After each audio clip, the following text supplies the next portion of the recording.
নুসরাত মাহি আপনি লিখেছেন, আমি আমার মৃত পিতার নামে যাই সাদকা করি তার সওয়াব কি আমিও পাবো?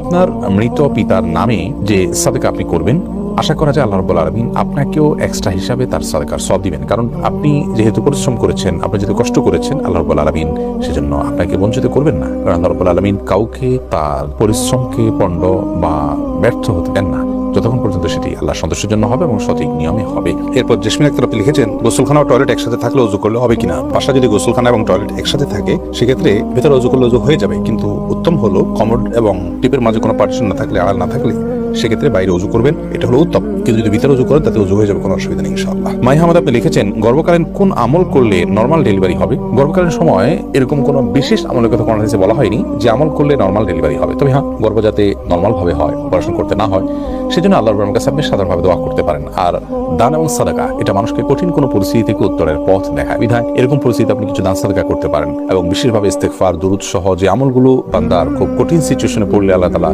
তার জন্য বিষয়টিকে সহজ করেন, সে আমলগুলো আপনি বিশেষ করে করবেন।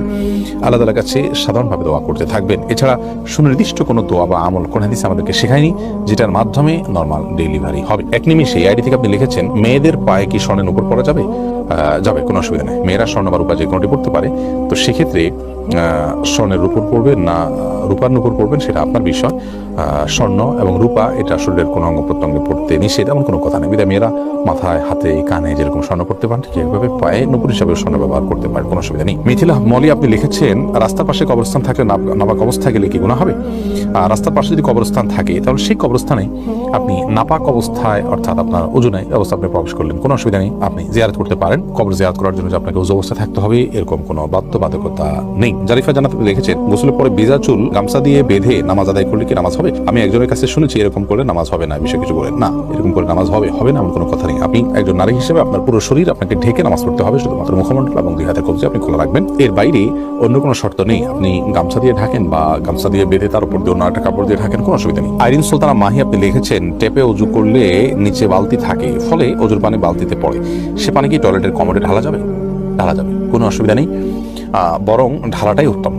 বিশেষ করে কমোড পরিষ্কারের জন্য, টয়লেট পরিষ্কারের জন্য বা কোনো গাছ ইত্যাদি থাকলে সেগুলোর গোড়ায় পানি দেওয়ার জন্য, যে কোনো কাজে আমরা এই পানিটা ব্যবহার করাই উচিত। কারণ ওযুর যে পানিটা, এই ব্যবহৃত পানিটা এটা অন্য কাজে লাগানোটা কোন হাদিসের দৃষ্টিকোণ থেকে কোনো নিষিদ্ধ কিছু নয়, এটা নাপাক নয়। আর এটা আমরা হয়তো এটার মাধ্যমে পবিত্রতা অর্জন করতে পারবো না, কিন্তু অন্য যে কোনো কাজে আমরা ব্যবহার করতে পারবো। ধরুন কমোড পরিষ্কার করা কিংবা বাথরুমের ভেতরের অংশ পরিষ্কার করার জন্য পানি ঢালতে পারি, কোনো অসুবিধা নেই, কারণ এই পানিটা নাপাক নয়। সৈয়দ আবু হায়দার আপনি লিখেছেন, চেইনওয়ালা ঘড়ি পরে নামাজ পড়া কি নাজায়েজ? জানার উপকৃত হব। না, চেইনওয়ালা ঘড়ি পরে নামাজ পড়লে যেটা নাজায়েজ হবে এমন কোনো কথা নেই। কাজল আইডি থেকে আপনি লিখেছেন, ওযু করার পরে কি আয়নায় মুখ দেখলে ওযু ভেঙে যাবে? না, কোনো অসুবিধা নেই, ওযু ভাঙবে না। তো আমির হামজা আপনি ইউটিউব চ্যানেলে আমাদের প্রশ্ন করেছেন, আমার মেয়ের পেটে থাকা অবস্থায় মুখে একটি দাঁত উঠেছে, এটি কোনো ভালো লক্ষণ নাকি খারাপ লক্ষণ? সন্তান গর্ভে থাকা অবস্থায় যদি মুখে দাঁত উঠে সেটা কোনো খারাপ বা ভালো লক্ষণ নয়। এটার ডাক্তারি কোনো ব্যাখ্যা আছে কিনা সে ব্যাখ্যা আপনি জানার চেষ্টা করবেন। এর বাইরে এটাকে অন্তত কুলক্ষণ মনে করার কোনো সুযোগ নেই, কারণ ইসলাম আসলে কোনো কুলক্ষণে বিশ্বাস করে না। সাবির ইয়াসমিন জান্নাত আপনি লিখেছেন, স্বামীর হুকুম ছাড়া বাবার বাড়ি যাওয়া যাবে কিনা? আপনি যেহেতু স্বামীর সংসারে থাকেন, অতএব তার সুবিধা অসুবিধা, তার প্রয়োজন ইত্যাদি বিষয় থাকতে পারে, সেই কারণে তাকে আপনি বলে যাবেন। কিন্তু স্বামী আপনাকে আপনার বাবার বাড়ি যাওয়া থেকে বঞ্চিত করে রাখবেন, যেতে দিবেন না, আটকে রাখবেন এবং তার খেয়াল খুশি মতো সে আপনাকে আপনার বাবা মার সাথে সাক্ষাৎ করা থেকে বিরত রাখবেন, সে অধিকার কিন্তু তার নাই। সেটা যদি করেন তাহলে তিনি অন্যায় করছেন। তবে হ্যাঁ, অবশ্যই আপনি চেইন অফ কমান্ড, একটি ফ্যামিলির পারস্পরিক যে বোঝাপড়া সেটা যেন ভালো তার জন্য আপনি বলে যাবেন, এবং এই বলে যাওয়ার মধ্যে ভদ্রতা, এই বলে যাওয়ার মধ্যে নিজেদের বোঝাপড়া যে আছে সেটির প্রমাণ হয়। বিধায় এটাকে দর্শনীয় মনে করা যে আমি তাহলে কি বন্দী হয়ে গেলাম, এরকমটি মনে করার কোনো কারণ নাই। এরপরে মার্জিয়া শেলি আপনি লিখেছেন, নিকট আত্মীয় যারা সুদ খায় তাদের বাড়িতে বেড়াতে যাওয়া যাবে এবং খাওয়া দাওয়া করা যাবে। নিকট আত্মীয় যারা সুদের সাথে জড়িত তারা তো হারামের সাথে লিপ্ত, আল্লাহ তাআলা মাফ করুন।